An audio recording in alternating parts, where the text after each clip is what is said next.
places such as Muridke, the hub center of the Lashkar-e-Taiba, such as Ajmal Kasab and the likes of David Headley. Pahalgam में भारतीय नागरिकों पर हुए कायराना हमले के बाद भारतीय सेना ने ऑपरेशन सिंदूर की योजना बनाई। DGMO lieutenant general Rajiv Ghai ने प्रेस कॉन्फ्रेंस में खुलासा किया कि इस अभियान का एकमात्र उद्देश्य था आतंकवादियों और उनके ठिकानों को पूरी तरह तबाह करना। उन्होंने कहा, हमारी खुफिया एजेंसियों ने सीमा पार 9 सक्रिय आतंकी ठिकानों की पहचान की। इनमें से कुछ पाकिस्तान अधिकृत कश्मीर में थे तो कुछ पाकिस्तान के पंजाब प्रांत में, जैसे मुरीद के, जो कसाब और डेविड हेडली जैसे कुख्यात आतंकियों का गढ़ रहा है। ऑपरेशन सिंदूर में भारत ने सटीक और घातक हमले किए। 100 से ज्यादा आतंकियों को मारा गया, जिनमें यूसुफ अजहर, अब्दुल मलिक, रऊफ और मुदस्सर अहमद जैसे हाई वैल्यू टारगेट शामिल थे। ये वही आतंकी थे जिनके हाथ IC-814 हाईजैक और पुलवामा हमले जैसे जघन्य अपराधों में रंगे थे। जनरल घई ने साफ कहा, हमारा जवाब तेज, सटीक और निर्णायक था। इस दौरान उन्होंने वीडियो फुटेजेस भी दिखाए जिससे यह साबित होता है कि भारतीय सेना ने पुख्ता और सटीक हमला किया। दिल्ली में आयोजित संयुक्त प्रेस कॉन्फ्रेंस में भारतीय सेना ने अपनी ताकत का परिचय दिया। शिव तांडव की धुन के बीच DGMO lieutenant general Rajiv Ghai, भारतीय वायुसेना के DG air ops air marshal Awadhesh Kumar Bharti और भारतीय नौसेना के DGMO vice admiral AN Pramod ने एक स्वर में कहा, भारत आतंकवाद को बर्दाश्त नहीं करेगा। सेना ने आतंकी ठिकानों को उड़ाने के पुख्ता सबूत पेश किए, जिनमें मुदस्सर खार, हाफिज जमील और यूसुफ अजहर जैसे बड़े आतंकियों का खात्मा शामिल है। लेकिन इस ऑपरेशन के दौरान पाकिस्तान ने अपनी कायरता फिर से दिखलाई। LOC पर सीज फायर का उल्लंघन किया और गुरुद्वारों जैसे नागरिक क्षेत्रों को निशाना बनाया। जनरल घई ने चेतावनी दी कि भारत हर चुनौती का जवाब देने को तैयार है। ऑपरेशन सिंदूर ने साबित कर दिया कि भारत की सेना न केवल आतंकवाद को कुचल सकती है, बल्कि दुश्मन की हर साजिश को नाकाम करने की ताकत रखती है। ऑपरेशन सिंदूर भारत के उन वीर जवानों को समर्पित है जिन्होंने देश की सुरक्षा के लिए अपने प्राणों की आहुति दी। यह अभियान हर भारतीय के गर्व का प्रतीक है, जो बताता है कि जब बात मातृभूमि की हो तो भारत का हर प्रहार अचूक और अजय होता है। Into motion a very diligent and microscopic scarring of the terror landscape across the borders and the identification of terror camps and training sites.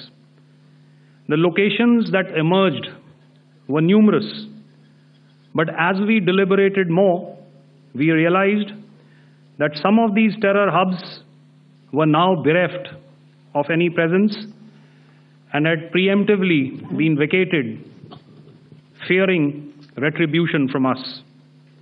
There was also a term of reference and our own binding, self-imposed restriction to target only terrorists and thus prevent collateral damage. There were 9 camps that you are now all familiar with, which were confirmed by our various intelligence agencies to be inhabited. Some of these were in POJK, while there were others that were located in the Punjab province in Pakistan. Nefarious places such as Muridke, the hub center of the Lashkar-e-Taiba, has over the years bred infamous characters such as Ajmal Kasab and the likes of David Headley. Okay, this is what the terror infra at Muridke looks like. If you see, north is as indicated, and to the right is east, where the international boundary lies. Could we have the next slide, please?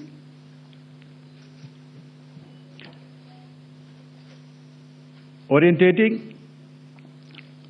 Just go back to one slide. Okay. Please have a look at this red building, the series of buildings out here, and this empty ground. Next. If you relate, the empty ground is here, and you see this is the first weapon that is impacting. This is the impact point number 1 on Murid training camp with our precision guided weapons on early morning 7th. Next please. Keep your eyes glued for the second weapon coming in and the second impact on the selected target point. Next slide please.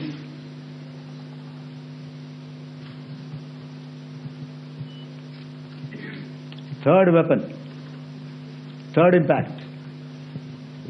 Continue. And fourth weapon, fourth impact. So through these targeted and precision targeting, we addressed the target at Murid, which was the terrain infrastructure. Well aware and familiar with the congenital and impulsive nature of our adversary, and even though we did attempt to reach out and communicate our compulsions to strike at the heart of terror to my counterpart in the immediate wake of Operation Sindoor, the request was brusquely turned down, with an intimation that a severe response was inevitable and in the offing. We were of course prepared. Operations on the 7th and the 8th, Air Marshal Bharti spoken about. On the night of 8th and 9th of May, they flew drones and aircrafts into our airspace all across the borders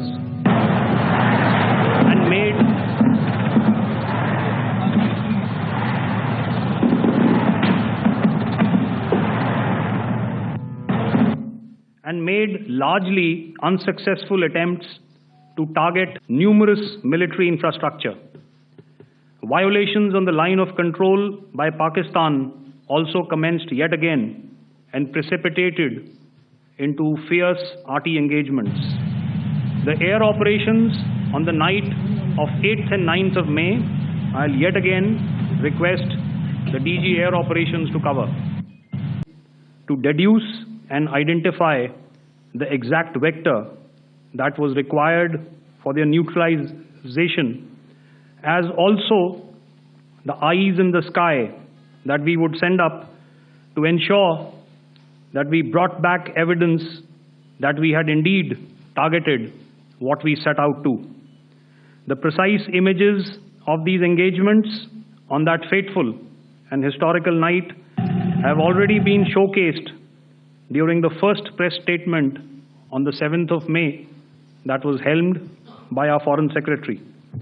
I have no doubt in my mind that we achieved total surprise, and those strikes across those 9 terror hubs left more than 100 terrorists killed, including high-value targets such as Yusuf Azhar, Abdul Malik Rauf, and Mudassir Ahmed that were involved in the hijack of IC-814 and the Pulwama blast.